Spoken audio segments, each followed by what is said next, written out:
Taiwan secures official relations after Paraguay conservatives win election. Pope says Vatican involved in secret Ukraine peace mission. Canada's largest public sector strike puts thousands of immigrants in limbo. Startups create software in anticipation of quantum computers. Mastercard seeks to expand crypto card tie-ups. EU to set the world's first AI law. Super Mario movie tops $1 billion in global ticket sales. Louis Vuitton dazzles luxury seeking Seoul with first pre-fall show. Hello, I'm Johnny. Thank you for joining us on Funday News. It's Tuesday, May 2nd, and here are your top stories. Paraguayan conservative economist Santiago Pena, 44, won the country's presidential election on Sunday, tightening the ruling Colorado Party's political grip in the country.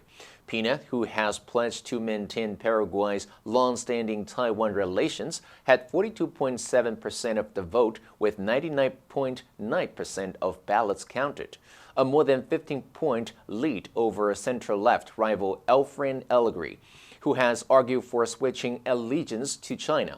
Leaders of Brazil and Argentina congratulated Pena as president-elect. The race to victory was a narrow cut for Peña as he won with a 16-point lead against his center-left rival, Efrain Alegre. Colorado and right-wing party candidates also performed strongly in congressional elections and gubernatorial races. Taiwan's ambassador in Asunción offered his congratulations to Peña on behalf of President Tsai Ing-wen. Taiwan's foreign ministry said in a statement, based on shared values such as democracy and freedom and the traditional friendship between the two countries, our country will continue to deepen cooperation and exchanges with the new government of Paraguay. Pope Francis said on Sunday the Vatican is involved in a peace mission to try to end the conflict between Russia and Ukraine, and it was also ready to help repatriate Ukrainian children taken to Russia or Russian-occupied land. The Pope told reporters during a flight home after a 3-day visit to Hungary, "There is a mission in progress now, but it is not yet public. When it is public, I will reveal it." The Pope said, "I think that peace is always made by opening channels. You can never achieve peace through closure. This is not easy." Credo che la pace si fa sempre aprendo canali. The Pope added that he had spoken about the situation in Ukraine with Hungarian Prime Minister Viktor Orban and with Metropolitan Hilarion, a representative of the Russian Orthodox Church in Budapest. He said, "In these meetings, we did not just talk about Little Red Riding Hood, we spoke of all these things. Everyone is interested in the road to peace." Pope Francis, 86, has said previously that he wants to visit Kyiv but also Moscow on a peace mission. Canada's largest ever federal worker strike approaches its third week. The strike has affected everyone from refugee claimants whose hearings have been canceled to sponsor relatives stuck in limbo. Some would-be newcomers are left waiting abroad. Others are left wondering whether their visas will expire.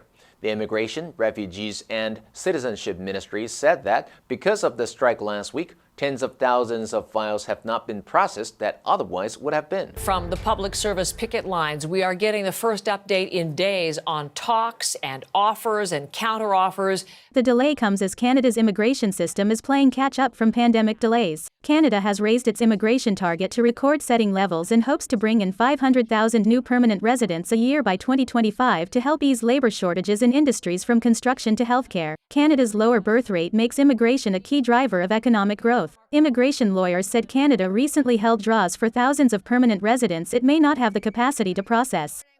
The uncertainty of publicly listed quantum computer companies, including Rigetti Computing Inc., have not scared investors away. Some are turning to startups that are pivoting to using powerful chips to run quantum-inspired software on regular computers as they bide their time. QCware, a software startup that has raised more than $33 million and initially focused only on software that could run on quantum computers, said it needed to change tack until engineers develop and release the quantum machines of the future. Rigetti has been delivering quantum computers over the cloud since 2017. In the past 18 months, quantum software startups including Sandbox AQ and Alphabet spinoff raised about $1 billion. Big-name investors and funds are backing quantum computing, such as Alphabet Inc.'s former chairman Eric Schmidt, Samsung Ventures, and the venture arm of U.S. intelligence agencies InQ Telephone. The startups receiving the largesse say they are able to generate revenue as customers are lining up to be ready for when quantum computing's iPhone moment arrives. That, in turn, is luring investors. I always needed time on my own. I never thought I'd be here. I take your blessings with your heartaches too. It's so easy and so wonderful to know it's you. 学习，一切从今天开始。Funday 英语。Mastercard's head of crypto and blockchain, Raj Damodaran, said Mastercard will expand its cryptocurrency payment card program by seeking more partnerships with crypto firms. He said providing access to crypto in a safe way is also part of our value proposition, and we're continuing to do that.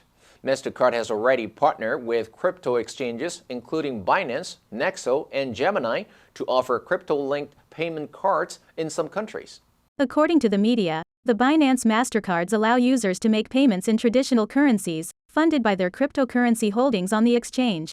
Damodaran said Mastercard is really quite enthusiastic about the underlying blockchain technology that powers cryptocurrencies, because any card program goes through full due diligence and is continuously monitored. He added, "We have dozens of partners around the world who offer crypto card programs and they continue to expand."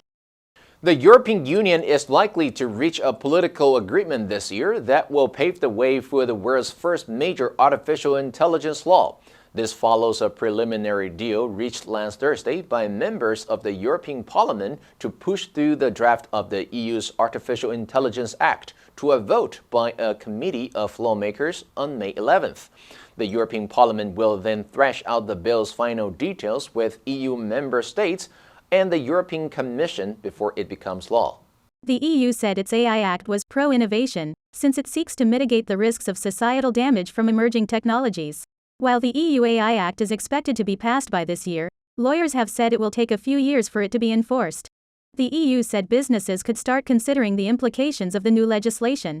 Digital ministers of the G7 nations on Sunday also agreed to adopt risk-based regulation on AI, among the first steps that could lead to global agreements on how to regulate AI.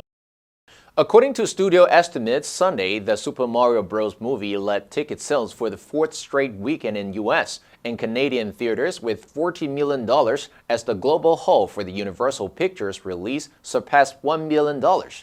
The Super Mario Bros. Movie was estimated to easily cross $1 billion in worldwide box office Sunday, making it the 10th animated film to reach that milestone and the first since 2019.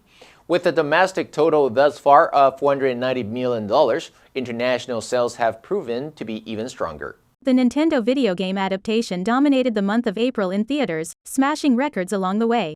Over the weekend, it faced little new competition, though that will change next week when Marvel's Guardians of the Galaxy Volume 3 inches kicks off the summer movie calendar and is expected to move Mario to the side. Among the weekend's newcomers, Are You There, God? It's Me, Margaret, grossed $6.8 million in 3,343 locations, a decent start for the $30 million budgeted coming-of-age tale. LVMH's top fashion brand Louis Vuitton held its first ever pre-fall fashion show last Saturday on a bridge in Seoul, the capital of a leading luxury market. In one of the highest profile events since Chairman and CEO Pietro Beccari started at Louis Vuitton earlier this year, the runway on the lower level of the double-decker Jamsu Bridge that spans the Han River was bathed in blue shadows.